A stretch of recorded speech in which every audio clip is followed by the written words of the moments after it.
திருவாரூர் மாவட்டத்தினுடைய தலைநகரம். அந்த மாவட்டத்தினுடைய தலைநகரத்தில் இருக்கிற நகராட்சியை இன்று நகராட்சியினுடைய கமிஷனர், பொறுப்பு அமைச்சர் என்கிற வகையில் நானும் இன்று பல வார்டுகளில் சுற்றி பார்க்க இயக்கத் தோழர்கள், பொதுமக்கள் நமக்கு ஒரு அழைப்பை கொடுத்தார்கள். அந்த அழைப்பின் பேரில் ஒரு ஆய்வு களப்பணிக்காக நான் வருகை தந்தேன். 3 குளங்களை என்னால் பார்க்க நேரிட்டது. 3 குளங்களும் மக்களுடைய புழக்கத்தில், மக்களுடைய பழக்கத்தில், மக்கள் குளிக்க, மக்கள் துணிகள் துவைக்க, கோயில்களுக்கு அருகாமையில் பராமரிக்கப்பட்டு நீண்ட காலமாக சுத்தமான நீராக இருந்த குளங்கள் ஏறத்தாழ ஒரு 30 ஆண்டு காலமாக அது பாழ்பட்டு, நீர் மாசுபட்டு, பாட்டில்கள், பிளாஸ்டிக் கழிவுகள் எல்லாரும் கொட்டப்படுகிறது. சில இடங்களில் இருக்கிற டாய்லெட் ட்ரைனேஜ் கூட அதில் கலந்திருக்கிறது என்பதை என்னால் காண முடிகிறது. குறிப்பாக இந்த மக்கள் வாழுகிற தொகுப்பு வீடுகள் கட்டப்பட்டு இருக்கிற இந்த பகுதியிலே நான் ஆய்வு செய்த பொழுது, அழகிரி நகர் பகுதியிலே நான் ஆய்வு செய்கிற பொழுது, ஒரு சாலை கூட மிகச் சரியாக இருக்கிறது என்று சொல்லுவதை விட அந்த ட்ரைனேஜ் ப்ராப்பரா இல்லை.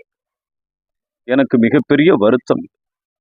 இந்த ட்ரைனேஜ் என்பது திருவாரூர் நகரத்தினுடைய இதயமாக இருக்கிற இந்த பகுதியில் வாழுகிற மக்கள் எப்படி வாழுகிறார்கள் என்பதை என்னால் கற்பனை கூட செய்து பார்க்க முடியவில்லை.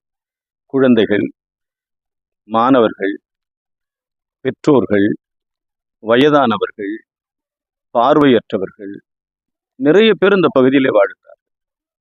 அவர்கள் ஜீவிதம் எப்படி நடக்கிறது என்பதே கேள்விக்குறியாக இருக்கிறது. அந்த பாதாள சாக்கடை என்பது திறந்த வெளியில் காணப்படுகிறது. எவ்வளவு சுகாதாரமற்ற நிலை, எவ்வளவு அசௌகரியமான ஒரு நிலை காணப்படுகிறது.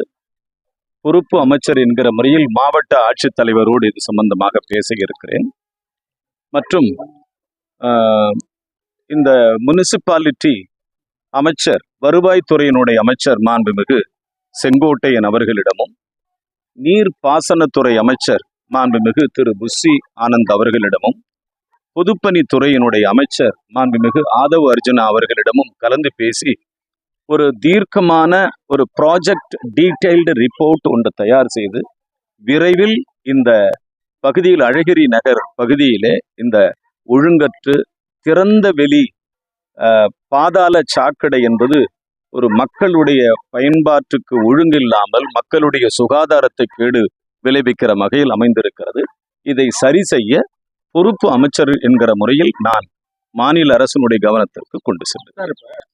இல்லது, காவிரி நதிநீர் ஆணையம் என்பது ஒரு பல சிக்கல்களை கொண்டிருக்கிறது. காவிரி ஒழுங்காற்று ஆணையம் ஒரு பக்கம், உச்ச நீதிமன்றம் ஒரு பக்கம், ட்ரிபுனல் ஒரு பக்கம், இப்படி பல்வேறு விதமான சிக்கல்களை கொண்டிருக்கிறது. எங்கள் அரசு பொறுப்பேற்று அநேகமாக ஒரு 60 நாட்களை நாங்கள் நிறைவு செய்திருக்கிறோம்.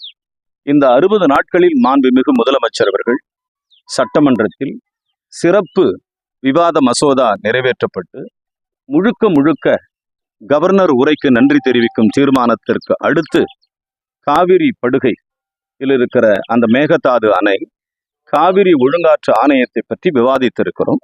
எதிர்கட்சிகள், ஆளும் கட்சி உறுப்பினர்கள் பல்வேறு விதமான கருத்துக்களை தெரிவித்தாலும், ஆனால் மாண்புமிகு தமிழக முதலமைச்சர் மிகச் சரியாக தன்னுடைய கருத்தை, தன்னுடைய பதிலுரையை கர்நாடக அரசுக்கும் உச்ச நீதிமன்றத்துக்கும் காவிரி ஒழுங்காற்று ஆணையத்திற்கும் தெரிவித்திருக்கிறார்கள்.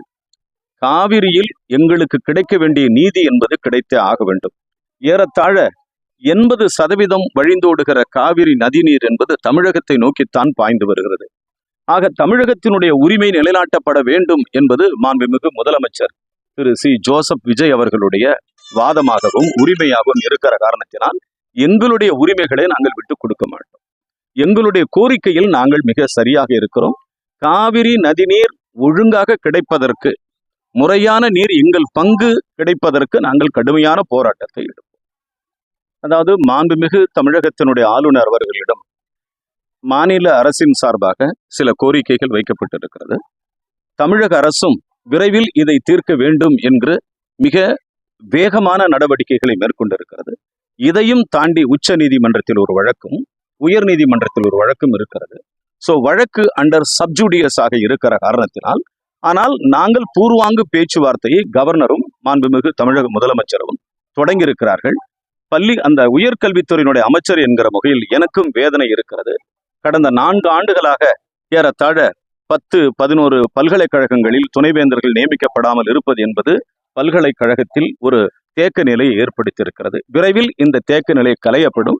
விரைவில் துணைவேந்தர்கள் அமைவதற்கான ஒரு திட்டங்கள், துணைவேந்தர் நியமிப்பதற்கான ஒரு கருத்தொற்றுமைகள் கவர்னர் அவர்களும் மாண்புமிகு தமிழக முதலமைச்சர் அவர்களும் மத்திய அரசோடு கலந்து பேசி மாநில உரிமைகளை விட்டுக் கொடுக்காமல் மாநில உரிமைகளை நிலைநாட்டுகிற வகையில், தமிழக அரசினுடைய இறையாண்மை காக்குகிற வகையில் நாங்கள் நிச்சயமாக போராடி வேந்தர் நியமனத்தில் வெற்றி பெறுவோம். விரைவில் வேந்தர் நியமனம் இருக்கும்.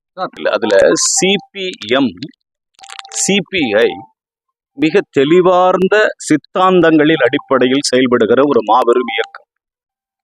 அந்த இயக்கத்தினுடைய தலைவர்கள் தமிழக முதலமைச்சர் அவர்களையும் தமிழக வெற்றி கழகத்தினுடைய நடைமுறைகளையும் அரசு செயல்படுகிற விதங்களையும் அவர்கள் பாராட்டுகிறார்கள். ஆனால் அவர்கள் இன்னும் எங்களோடு கூட்டணியில் இணையவில்லை, கூட்டணி மந்திரி சபையிலும் இணையவில்லை. அதற்கான காரணங்களை நீங்கள் அவர்களைத்தான் போய் கேட்க வேண்டும். ஒன்று, விடுதலை சிறுத்தையினுடைய இயக்கத்தினுடைய தலைவர் மாண்புமிகு நாடாளுமன்ற உறுப்பினர் அண்ணன் தொல் திருமாவளவன் அவர்கள் எங்களோடு கூட்டணி மந்திரி சபையில் தான் இருக்கிறார். அவர் மிகப்பெரிய ஒரு சித்தாந்தவாதி, அவர் மிகப்பெரிய ஒரு சீர்திருத்தவாதி. எந்த காலத்திலும் தமிழக வெற்றி கழகத்தினுடைய அரசாங்கம் வீழ்வதையோ கவிழ்வதையோ ஒரு காலம் அனுமதிக்க மாட்டேன் என்று தெளிவாக சொல்லியிருக்கிறார். ஆக ஒன்று மட்டும் உங்களுக்கு நான் சொல்லிக் கொள்கிறேன், திராவிட முன்னேற்ற கழகத்தினுடைய அந்த கனவு பலிக்கவே பலிக்காது. ஒரு மாதத்தில் விழுந்துவிடும், 2 மாதத்தில் விழுந்துவிடும் என்பதெல்லாம் அவர்கள் தீட்டுகிற திட்டத்தினுடைய மதிப்பீடாக இருக்கும். ஆனால் தமிழக வெற்றி கழகம் 5 ஆண்டுகள் நிலைத்த ஆட்சியை தமிழ்நாட்டில் வழங்கும். திமுகவும் தவேகவும் இணைந்து செயல்பட வேண்டும். இல்ல, இது மாண்புமிகு நாடாளுமன்ற உறுப்பினர் அண்ணன் தொல் திருமாவளவன் அவர்களிடம் கேட்க வேண்டிய கேள்வி. உங்களோட கருத்து என்ன சார்? இதுல எங்க கருத்து என்ன கேட்டீங்கன்னா, எங்க கட்சி சார்பா கூட்டணியில் இருக்கிறோம், அவ்வளவுதான் என் கருத்து. திமுகவும் நாங்க கூட்டணியில் இருக்கிறோம், அதுதான் எங்கள் கருத்து. மாண்புமிகு முதல்வர் அவர்களுக்கு ஆதரவாக இருக்கிறோம், அதுதான் எங்களுடைய கணக்கு. 5 ஆண்டுகள் இந்த கூட்டணி நீடிக்கும், அதுதான் எங்கள் கணக்கு. நன்றி.